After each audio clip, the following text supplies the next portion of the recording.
Telugu Desam party ఈరోజు జాతీయంగా అంతర్జాతీయంగా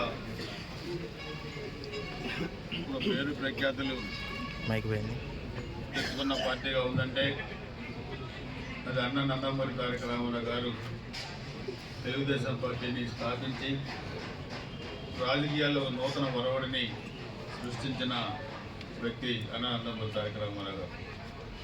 ఆ రోజు సినిమా రంగంలో రారాజుగా వెలుగొందుతున్నా కానీ ఆ రోజు 35 సంవత్సరాలు అధికారంలో ఉన్న కాంగ్రెస్ పార్టీని పోగుడి వేళ్లతో పెగిలించి పార్టీ పెట్టిన 9 నెలల కాలంలోనే మరి ఆంధ్రప్రదేశ్ రాష్ట్రంలో అధికారంలోకి వచ్చి 1983 జనవరి 9న ఉమ్మడి ఆంధ్రప్రదేశ్ రాష్ట్ర ముఖ్యమంత్రిగా ప్రమాణ స్వీకారం చేశారు. రాజకీయాల్లో ఒక నూతన ఒరవడి.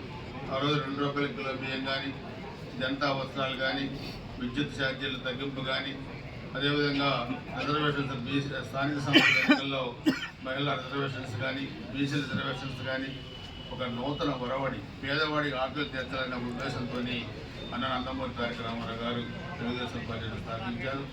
ఈరోజు 42 సంవత్సరాల సుదీర్ఘ రాజకీయ ప్రయాణంలో తెలుగుదేశం పార్టీ ఎన్నో ఒడిదుడుకులు ఎదుర్కొన్నప్పటికీ అన్నగారి ఆశయాలతో ఈ పార్టీ నిలదొక్కుని మన జరిగిన ఎన్నికల్లో మరి తెలుగుదేశం, జనసేన, భారతీయ జనతా పార్టీలు 3 కలిపి కూడా ఒక ప్రపంచనాన్ని సృష్టించిన సంగతి కూడా మనందరికీ తెలుసు.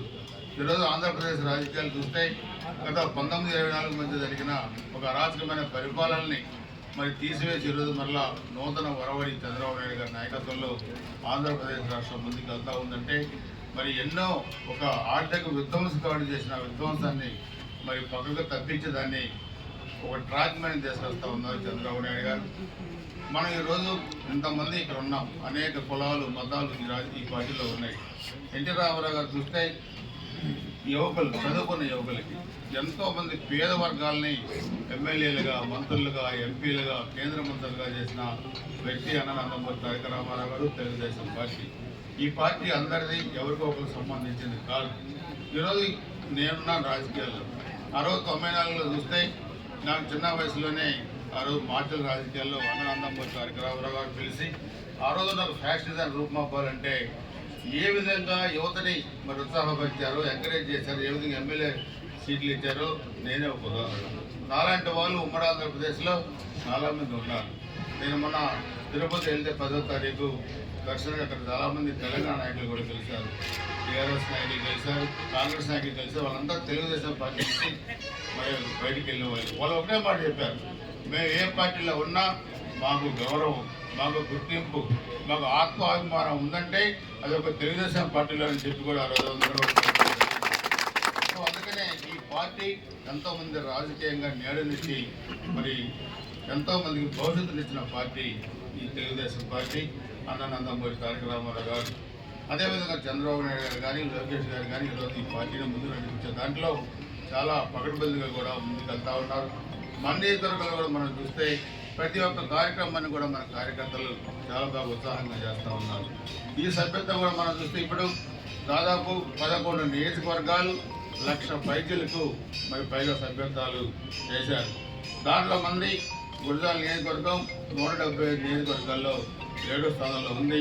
1,11,000 పైగా మనం కూడా గురజాల నియోజకవర్గంలో సభ్యత్వం చేశాం. అదేవిధంగా రాబోయే రోజుల్లో కూడా ఈ పార్టీని ముందుకు తీసుకెళ్లే దాంట్లో ఈ సంకీర్ణ ప్రభుత్వంలో ఎన్డీఏ ప్రభుత్వాలు అందరూ కూడా కలిసికట్టుగా ముందుకు నడవాల్సిన అవసరం ఉంది. రాబోయే ఏప్రిల్ 20 మన నేత చంద్రబాబు నాయుడు గారి 75వ పుట్టినరోజు సందర్భంగా మళ్ళా మన నియోజకవర్గంలో చాలా పెద్ద ఎత్తున కూడా కార్యక్రమాలు కూడా నిర్వహించాల్సిన అవసరం ఉంది.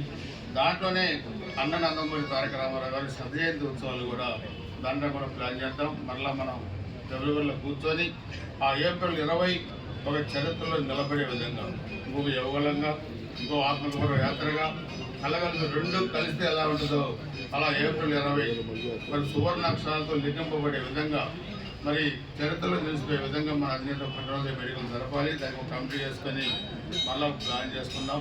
ఆ విధంగా మన నాయకులకి గుర్తింపుస్తూనే మనం కూడా కష్టపడే ప్రతి ఒక్క నాయకుడికి మరి అన్ని విధాలుగా మన పదవుల్లో కానీ, ఆర్థికంగా కానీ గుర్తింపు ఇచ్చే విధంగా కూడా మనం కూడా అన్ని విధాలుగా జాగ్రత్తలు తీసుకోవడం జరుగుతుంది.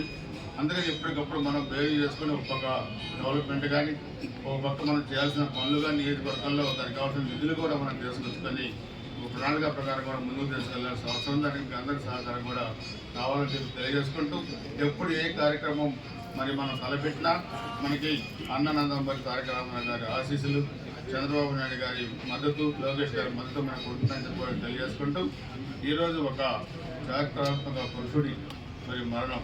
నేనున్నాను ఆ రోజు ఎమ్మెల్యేగా. ఆ రోజు ఆయన చనిపోయారంటే ఆ రోజు మరి ఎల్బీ స్టేడియాన్ని తీసుకొచ్చినప్పుడు ఆ రోజు చాలా ఇష్యూస్ జరిగినాయి ఎక్కడ, కానీ మేమంతా కూడా నిలబడి ఎక్కడ ఎటువంటి అవాంఛనీయ సంఘటనలు జరగకుండా మన అంత్యక్రియల్లో కుటుంబ సభ్యులతో కూడా మరి పాల్గొనే అవకాశం మాకు వచ్చింది.